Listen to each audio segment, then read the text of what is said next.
The subtitle of Hitchens' book reads, How Religion Poisons Everything. Gripped by the idea that religion poisons everything, he cannot allow that religious people, precisely because of their religion, might do good. Hitchens takes this idea to ridiculous extremes in his attack on Mother Teresa. In his 1994 BBC documentary, Hell's Angel, his 1995 book, The Missionary Position, and briefly, in God Is Not Great, Hitchens portrays her as a self-serving hypocrite.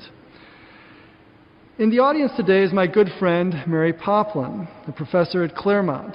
She was in Calcutta with Mother Teresa when Hitchens came out with his book against her. Recently, Poplin published Finding Calcutta, in which she recounts her time with Mother Teresa. Poplin writes, quote, and Poplin and the nuns there were reading your book while she was there. Hitchens also accused Mother Teresa of receiving the best in health care when it was not available to the poor. However, I took an offer to her from a colleague's brother who was involved in developing a new pacemaker to replace her old pacemaker with a new and improved one. She said she could not accept it, but she would accept it for the poor. She also refused another medical offer. When I called and repeated these offers upon her becoming more ill a few months after I left, and that was close to her death, she again refused and asked for prayers instead. My impression is that she mostly received good health care when she was too ill to fight it. And I think I'm going to leave it there rather abruptly. I think in my rhetoric course I would wrap things up, but I'm going to give Mother Teresa the last word. So that's where I'll leave it. Oh, well.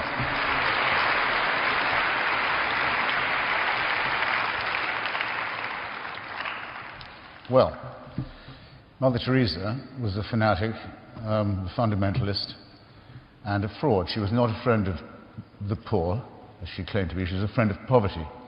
Preached it as a good thing, as a gift from God, something to be welcomed along with other kinds of suffering. Wasn't interested in alleviating it. Was a friend of the rich.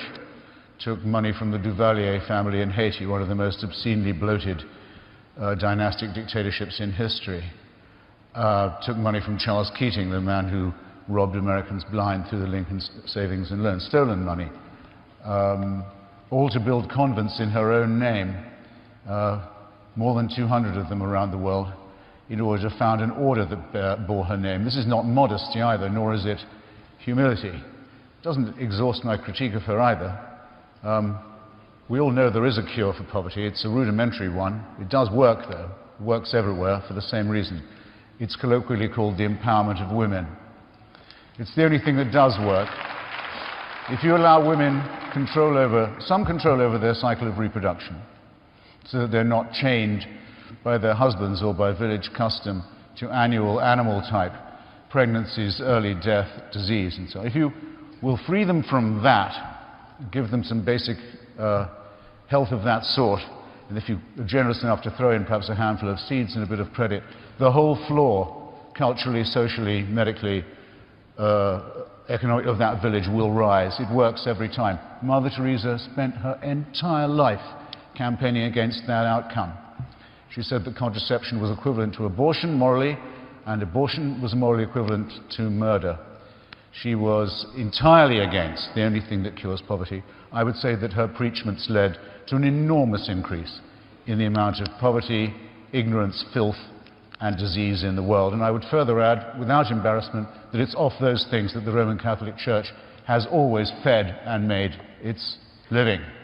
Otherwise, there would have been no need for the Protestant Revolution, which brings us here today.